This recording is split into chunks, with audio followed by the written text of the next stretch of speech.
David বাকের লেখা বই দি automatic মিলিয়নেয়ারের মূল ধারণাগুলো নিয়ে আজ আমরা কথা বলবো। এখানে আমরা এমন একটা সহজ কিন্তু দারুণ শক্তিশালী পদ্ধতির কথা জানব যা দিয়ে ধনী হওয়ার পুরো প্রক্রিয়াটাই প্রায় স্বয়ংক্রিয় বা অটোম্যাটিক করে ফেলা সম্ভব।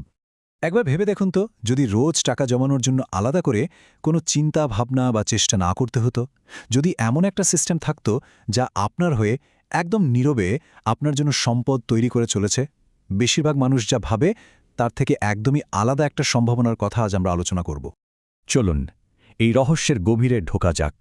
আমরা এমন এক দম্পতির গল্প শুনব যারা এই গোপন সূত্রটা খুঁজে পেয়েছিলেন।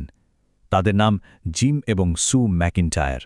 ম্যাকেন্টায়ার দম্পতি কিন্তু আমাদের মতোই খুব সাধারণ মানুষ ছিলেন, আর তাদের গল্পটা ঠিক এই কারণেই এত গুরুত্বপূর্ণ, কারণ এটা আমাদের দেখায় যে ধনী হওয়ার জন্য অসাধারণ কিছু হওয়ার দরকার নেই। এই স্লাইডটা একটু দেখুন। দুজনের মোট বার্ষিক আয় ছিল প্রায় $৫৪,০০০। আজকের দিনে যা খুব একটা বেশি নয়, তাই না? এত সাধারণ একটা আয় দিয়েই তাদের গল্পটা শুরু হয়েছিল, যা তাদের আর্থিক সাফল্যের রহস্যকে আরও বেশি ইন্টারেস্টিং করে তোলে। আর এখন দেখুন আসল চমকটা।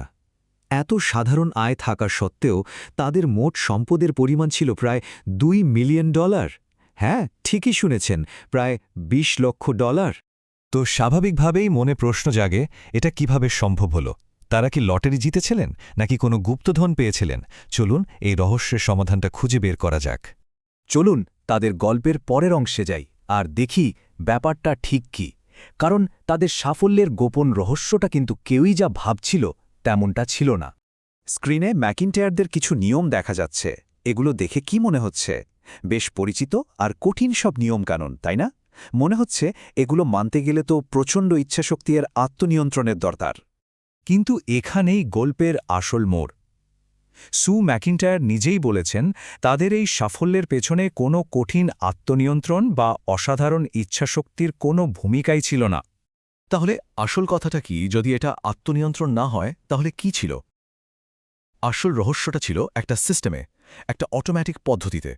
মানে এই পদ্ধতির মূল ভিত্তিই হলো অটোমেশন। টাকাটা চোখে দেখার বা খরচ করার সুযোগ পাওয়ার আগেই সেটাকে সরিয়ে নেওয়া হয়। এর ফলে লোভ বা ইচ্ছের বিরুদ্ধে লড়াই করার কোনো প্রশ্নই ওঠে না।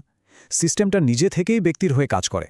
এই স্লাইডটা দারুণভাবে দেখাচ্ছে যে কিভাবে এই সিস্টেম একটা জটিল ব্যাপারকে মাত্র ৩টা সহজ ধাপে নামিয়ে আনে। আর এই কাজগুলো জীবনে মাত্র একবারই করতে হয়। প্রথমে সিদ্ধান্ত নিন, তারপর সিস্টেমটা সেট আপ করুন, আর তারপর ভুলে যান, সিস্টেম নিজের কাজ নিজে করতে থাকবে। এখন এই সব কথা শোনার পর বেশিরভাগ মানুষের মনেই একটা প্রশ্ন আসবে। এই যে অটোম্যাটিক টাকা জমানোর কথা হচ্ছে, সেই টাকাটা আসবে কোত্থেকে? বইটির লেখকের ক্লাসে কিম নামের এক ছাত্রী ঠিক এই প্রশ্নটাই করেছিলেন। তার মতো অনেকেই হয়তো ভাবেন যে তাদের কাছে জমানোর মতো কোনো বাড়তি টাকাই তো নেই।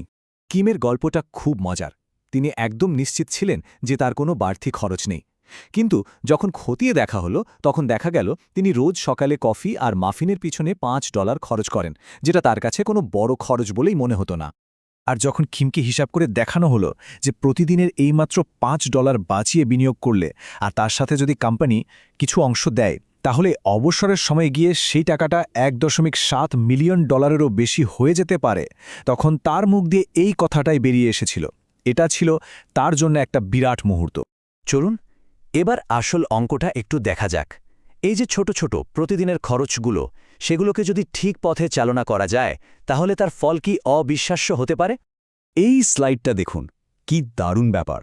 প্রতিদিনের একটা সাধারণ কফির অভ্যাস, অর্থাৎ দিনে মাত্র $5 করে যদি বিনিয়োগ করা যায়, তাহলে 40 বছর পর সেটা প্রায় $1 মিলিয়ন গিয়ে পৌঁছেতে পারে। ভাবা যায়? এবার ভাবুন, যদি জমানোর পরিমাণটা দ্বিগুণ করা যায়, মানে দিনে $10, তাহলে কি হচ্ছে দেখুন। 40 বছর পর মোট সম্পদের পরিমাণ দ্বিগুণেরও বেশি হয়ে যাচ্ছে, প্রায় $1.9 মিলিয়ন। আর এই স্লাইডটা তো একদম পরিষ্কার করে দিচ্ছে যে একজন দম্পতি বা একজন দৃঢ়প্রতিজ্ঞ ব্যক্তি যদি দিনে $20 করে জমান, তাহলে তারা অটোম্যাটিক্যালি প্রায় $4 মিলিয়ন কাছাকাছি সম্পদ তৈরি করে ফেলতে পারেন। তাহলে দিনের শেষে প্রশ্নটা এটাই, জীবনের ছোট ছোট কোন খরচগুলো আমাদের অজান্তেই সম্পদ জমানোর পথে বাধা হয়ে দাঁড়াচ্ছে? সেই ব্যক্তিগত লাইস্টেট ফ্যাক্টর কোনটি, যা খুঁজে বের করে যে কেউ একজন অটোমেটিক মিলিয়নেয়ার হওয়ার পথে হাঁটতে পারেন?